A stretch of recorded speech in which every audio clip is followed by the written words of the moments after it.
বাহা, আজ কেমন আছো মা? ভালো। ভালো? আমি তো ভালোর কোনো লক্ষণ দেখতে পাচ্ছি না। হ্যাঁ, শরীরটার কি অবস্থা করেছো তুমি? এখানে এত বিশ্রাম পাচ্ছ, সকলের এত সেবা যত্ন পাচ্ছ, আমার মনে হয় তুমি বোধহয় ভালো করে খাচ্ছ না। না লা সাহেব, খাচ্ছি তো। তো খাচ্ছ তো, তাহলে তোমার চেহারার এই অবস্থা হচ্ছে কেন? আজকে কি জ্বর এসেছিল? লালা আর আনসেলাই। আপনি কি বাহাসুরেনের বাড়ির লোক? হ্যাঁ হ্যাঁ, কেন বলুন তো? উনি তো একদম কথাই শোনেন না। বাহা, এসব কি শুনছি মা তোমার সম্পর্কে? কোনো খাবার খেতেই চান না। আমরা খাওয়াতে গেলে বলে পরে খাবো, তারপর আমাদের চোখের আড়ালে সেটা ফেলে দেন। বাহা, লালা, আসলে মোর মুখটাতে যতটুকান যায় মোর ততটুকানি খাই। এক ভদ্রলোক ফল দিয়ে গিয়েছিলেন, ওনারই কেউ হবেন। বলেননি কে হন, তবে একজন সাংবাদিক। আমাদের হসপিটালে আগেও অনেকবার এসেছেন, স্যারের খুব চেনা। আর ইনি সেই ফলগুলো সব আয়ামাসিকে দিয়ে দিয়েছেন, একটুও খাননি। এরকম করে চললে আমরা ওনাকে ভালো করে তুলতেই পারবো না। প্রেশারও বাড়ছে না, উঠতে গেলেই বলছে মাথা ঘুরছে। এরকম করলে কিন্তু বাড়ি যাওয়াও হবে না। এখন মো একটু বড় স্যারের সঙ্গে কথাটা বলতে চাই। ঠিক আছে, আপনি যান, আমি ওকে বুঝিয়ে বলছি, ও আর এরকম করবে না। ঠিক আছে।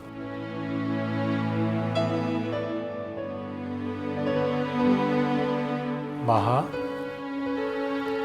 তুমি কি চাইছো বলো তো মা? হ্যাঁ, তুমি কি চাইছো এই হাসপাতালেই পড়ে থাকবে? তুমি কি চাও তোমার জীবনটা এখানেই থেমে থাক? বড় মাস্টার মশাই, বলছিলাম মো একটু কথা বলবো, রাগ করবে একলা তো? সে কথা আমি দিতে পারছি না। রাগ করার হলে করব, না হলে করবো না। আসলে বলছিলাম যে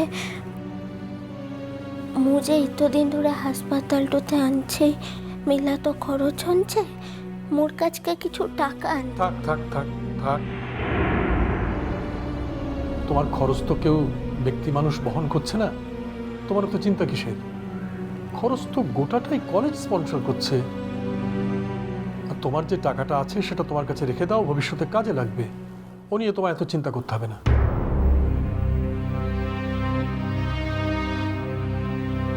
ঠিক বলছিস তো বড় মাস্টার মশাই? পড়ছি আমাকে বারবার বারণ করেছে ওহাকে জানাতে। আমি তাকে কথা দিয়েছি, তাই কথার খেলাপ করতে পারবো না।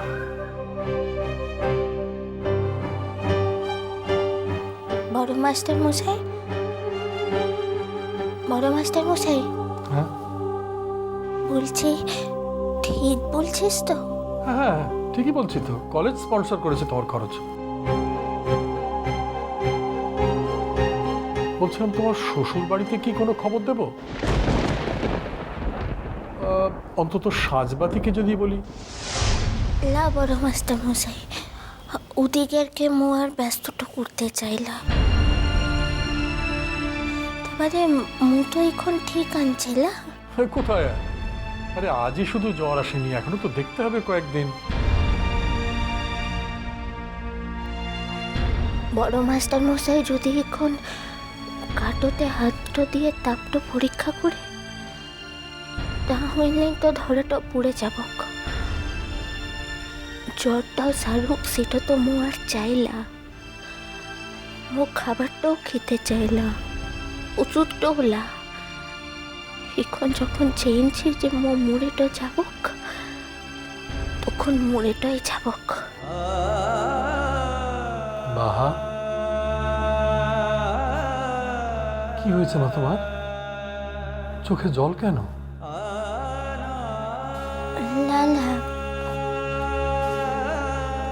আসলে শরীরটা দুর্বল আনছে তো, এক দৃষ্টিতে তাকাইলে জলটা আসছে। কি ভেবেছো বাহামা, এই বুড়োটার চোখকে ফাঁকি দেবে? অতই সোজা? কক্ষনো না। আমি জানি তুমি কাঁদছো, অভিমান থেকে চোখে জল এসেছে তোমার।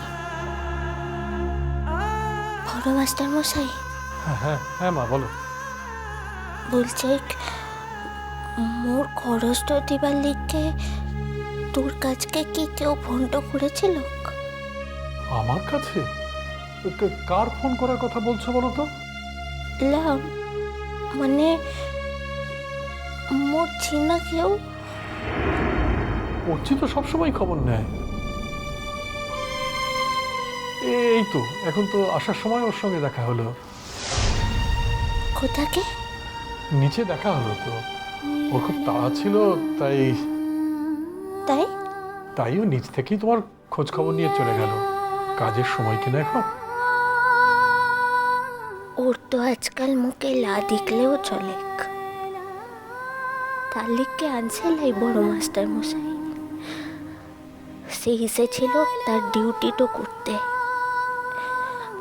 মুখে ভালোবাসার চেয়ে কর্তব্যটা আজ তার কাছকে মিলা বড়টা হইছে। কে চাই ওর কর্তব্য? মোর তো কোনো দরকার তো লাই, কোনো দরকার লাই। বাহা, হুম? কি হয়েছে মা?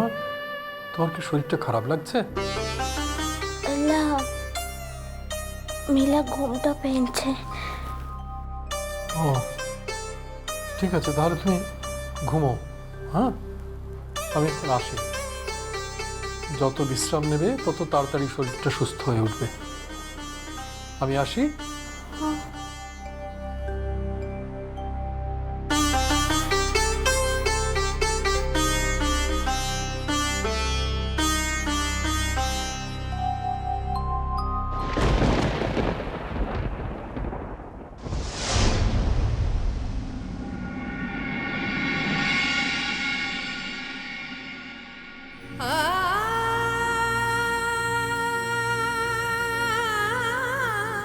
স্যার তো আপনাকে জল দিচ্ছিলেন, আপনি সরিয়ে দিলেন কেন? কোনো অজানা অচেনা মানুষটার থেকে জলটা খেতে পারবো ক্লা। তো কিসের লিখে শুধু মোর মুখের কথাটুই দূরে তো থাকিস হচ্ছে বাবু? তোকে মোর মনটা বুঝিসলা? সম্পর্কটা একেবারে লিখকে শেষ তো করে দিলিক। একটুবারে লিখকেও এটো ভাবলিকলা যে মো এটো সহ্যটা করতে পারবো কিলা? মো তো তোকে বলেছিলাম হচ্ছে বাবু যে তোকে ছাড়া মো বাঁচতে তোই পারবো ক্লা। তবু তো বিশ্বাসটুকু লিখলা। ঠিক আছে, একদিন তুই যখন মোর মরার খবরটা ভাবি করছি বাবু, সেটু তোর উপযুক্ত শাস্তিটা হবে।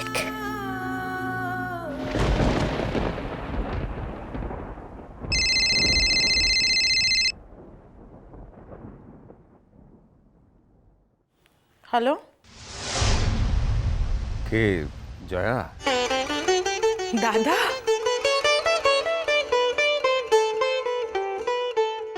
দেখো আমাদের আর কি করার আছে বলো? আমাদের তো কিছুই করার নেই।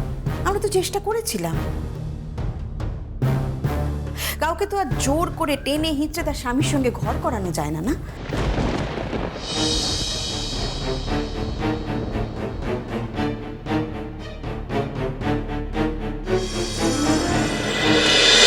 মিষ্টি কুটু মিষ্টি কুটু মিষ্টি কুটু।